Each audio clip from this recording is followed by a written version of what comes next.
Bandido. Ang kwento. Mula sa mahiwagang burnay. Mula sa mahiwagang burnay.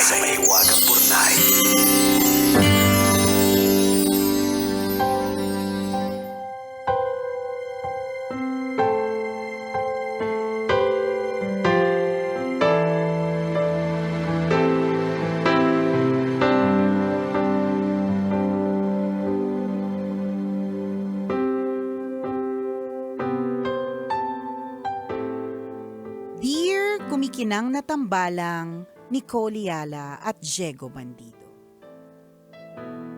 Magandang araw po sa inyo. Ako po si Chai, 21 years old, born-again Christian, at third-year civil engineering student. Matagal ko na pong bitbit ang bigat na ito sa puso ko, pero ngayon lang ako nagkaroon ng sapat na lakas ng loob para ibahagi. Gusto ko lang pong ihinga para gumaan kahit kaunti ang pakiramdam ko. Unang taon ko po sa kolehiyo nang makilala ko si John. Kristiyano din po siya at dahil pareho kami ng paniniwala, pakiramdam ko ligtas ako. Niligawan niya ako ng halos 2 buwan. Maayos siyang nanligaw, magalang, malambing at seryoso. Natuto po akong umibig sa unang pagkakataon. Naging kami po ng patago. Hindi alam ng aking mga magulang at ang mga taga-panguna namin sa simbahan. Mahigpit po kasi ang aming simbahan tungkol sa mga romantikong relasyon habang estudyante pa. Lalo na kung nasa worship team. Talaga ba? Mamaya natin Anyway. pag-usapan. Parang dami ko agad sabihin. Gusto sabihin. Okay. Parang sama-sama akong tao. May ginawa akong sa kristal.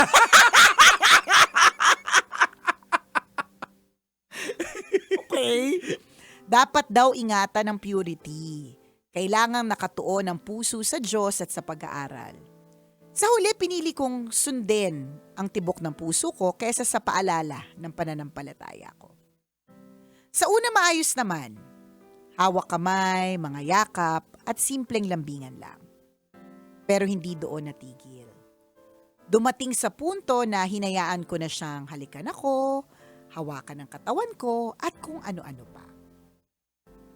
Hindi naman kami nagtalik pero halos nandun na.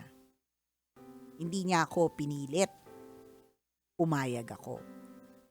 Masakit aminin na ako mismo ang nagbaba ng sarili kong mga paninindigan. Paninindigang alam kong itinanim ng Diyos sa puso ko. Ilang beses kaming naghiwalay at pinilit piliin ang waiting season. Magkasabay kaming umiiyak sa panalangin.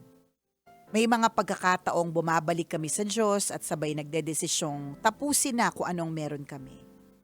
Pero sadyang matindi ang tukso. Malupit ang laban. Paulit-ulit lang. Mahuhulog, magigilty, mangangako, pero babalik na naman sa dati. May kilala ako. Kilala mo rin? Oh.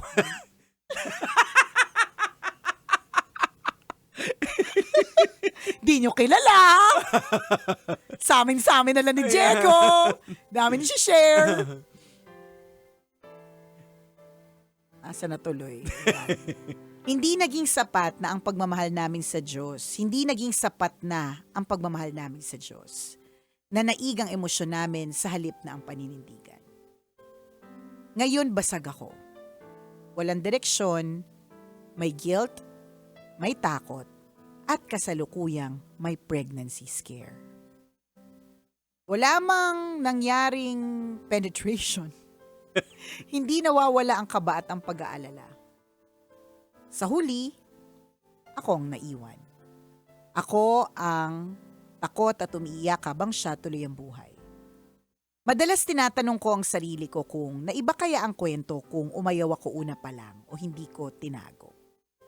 Sana pinili ko si Lord at hindi ang relasyon namin. Hindi sana ako puno ng guilt. Ang baba kasi ng tingin ko sa sarili ko ngayon. Nahihirapan akong tingnan ang sarili ko sa salamin. Parang wala nang natirang banal o malinis sa pagkatao ko. Tuwing tumutugtog ako, pakiramdam ko isa akong impostor. Tuwing may preaching tungkol sa disiplina at purity, parang patama sa akin.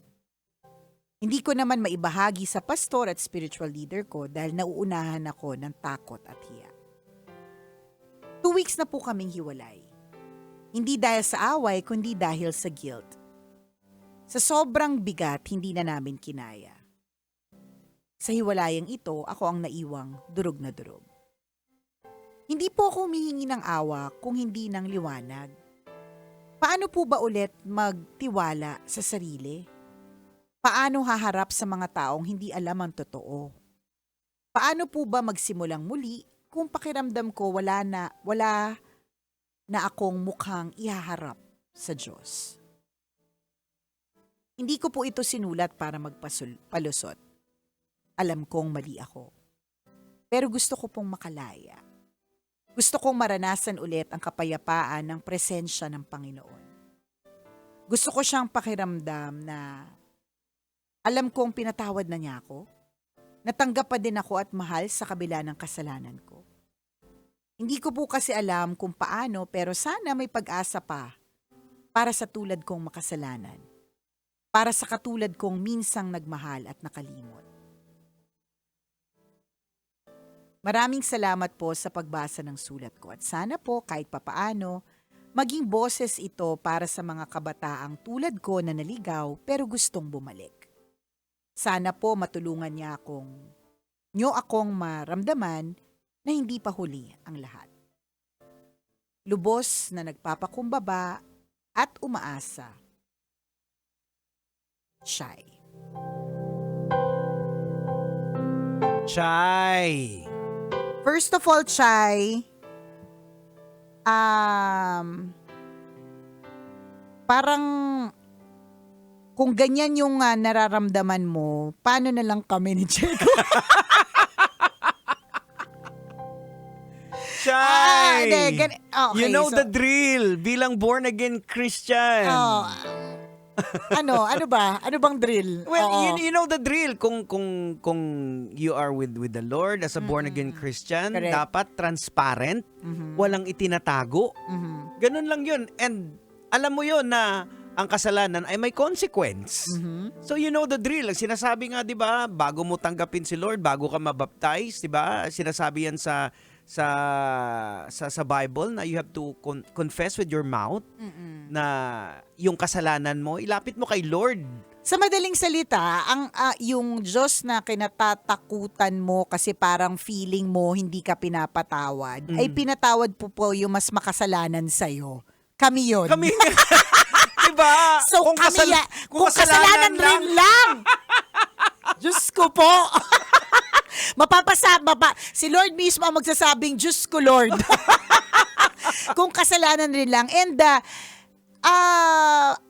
ang kagandahang naiisip ko dito kay Chay, una, in the world of AI, in the world of ChatGPT, in a world where ninonormalize ng iba ang cheating, ninonormalize ang third party, ninonormalize ang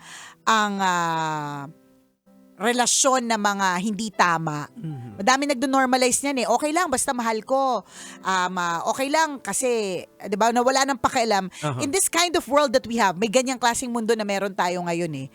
Meron pa rin mga taong katulad ni Chay na worried about dignity and purity. So, in fairness naman talaga, ito yung nakikita kong nakakatuwa sa'yo, Chay, that affected ka kasi pagdating sa purity ang pinag-uusapan, parang feeling mo, ganyan. Pero, you know, people, at eto lang, Chay, hindi ito yung huling kasalanan mo, ha? Kahit halimbawa, ma-overcome mo ito. Yes. Matapos to, ma-overcome mo, matapos mo, maging okay ka, 'di ba? Malagpasan mo, alam mong napatawad ka ng Diyos, alam mo nga umaayos ka. Hindi ito yung huli mong kasalanan. Magkakaroon ka ulit ng kasalanan. Yan. Hanggat nabubuhay po tayo dito sa mundong Meron ibabaw. at meron tayong magagawang kasalanan. That's Hindi siya why- nakaka-proud. Oh, that's why kailangan natin si Christ palagi sa buhay natin. Kasi on our own capacity, hindi natin kaya Hindi itong natin kaya. pagtagumpayan. Hindi. Pero sabi nga, maaaring may consequences yung actions natin. Oo, totoo. Pero just din naman si Lord. So, meron din naman talaga siyang mga ways madami siyang ways. Hindi nga Oo. natin alam lahat ng ways niya eh.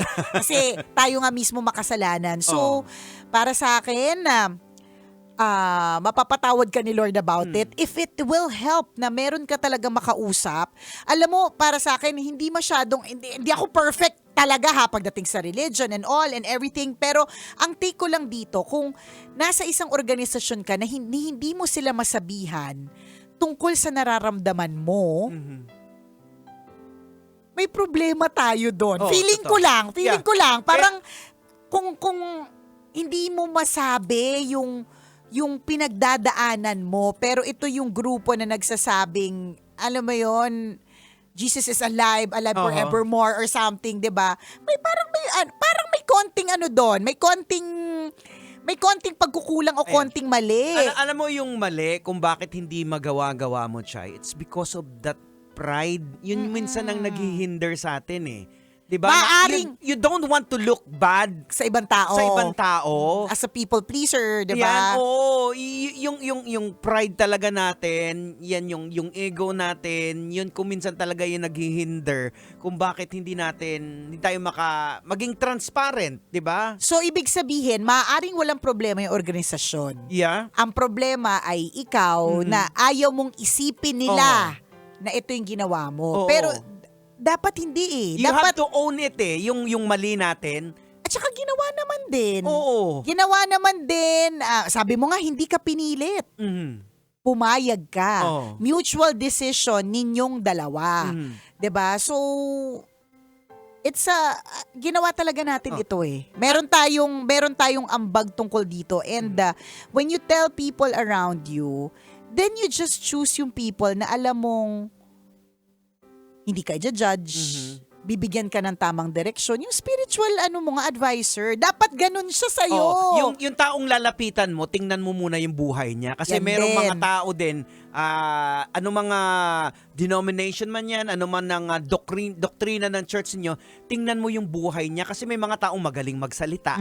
Pero babaero pala. Pero yung buhay nila, Oo, hindi totoo. naaayon doon sa sinasabi nila. Yun ang titingnan mo, yung fruits ng kung paano sila mamuhay, yun ang lapitan mo. May mga tao na hindi masyado nagsasalita, pero nakikita mo yung buhay nila ay maayos, doon ka lumapit. Yun naman ang purpose ng ng fellowship eh. Pag may pinagdadaanan ka, dapat may fellowship, may mga tao kang nakakausap, para nang sa gayon may ilabas mo yung mga nararamdaman mo, hindi ka para husgahan, para pakinggan ka. Yan. Yun ang diba? pinaka-importante. Dapat meron kang masasabihan. Hindi mo talaga to kayang mag-isa lang tapos ikaw lang nagpa-process on your own. Hindi. Maski kami mga matatanda na at our age na ilang dekada na kami dito sa mundo and we've been through so many things. Ang dami na po namin mga pinagdaanan sa buhay. Nagtatanong pa rin kami. Oh. Lalo pa ikaw ang bata mo. 21 years old ka pa. Ang dami mong pwedeng itanong. Huwag kang mahihiyang magtanong. Alam mo yung nakikita ko lang dito na blessing for you, Chay, is malakas ang conviction sa'yo na mali yung ginawa mo. Yun nga yung Kasi parang it could have been, nakakatuwa diba? eh. Na parang wala, tuloy-tuloy lang, parang wala, 'di ba? So ibig sabihin malakas yung bulong ng Holy Spirit sa'yo Na may mali. Oo. Pero yung magkarelasyon sa isang worship team, bawal yun. Hindi, walang mali doon. Kasi paano na, di ba? Kung cute naman talaga yung nagigitara. Hindi.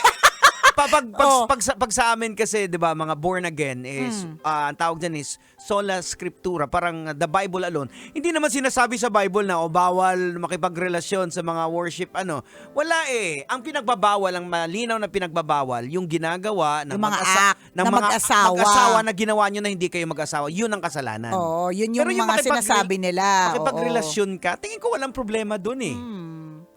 So, Sa yan. anak ko nga, sinasabi ko, sinong girlfriend mo, pakilala mo sa amin, yun lang.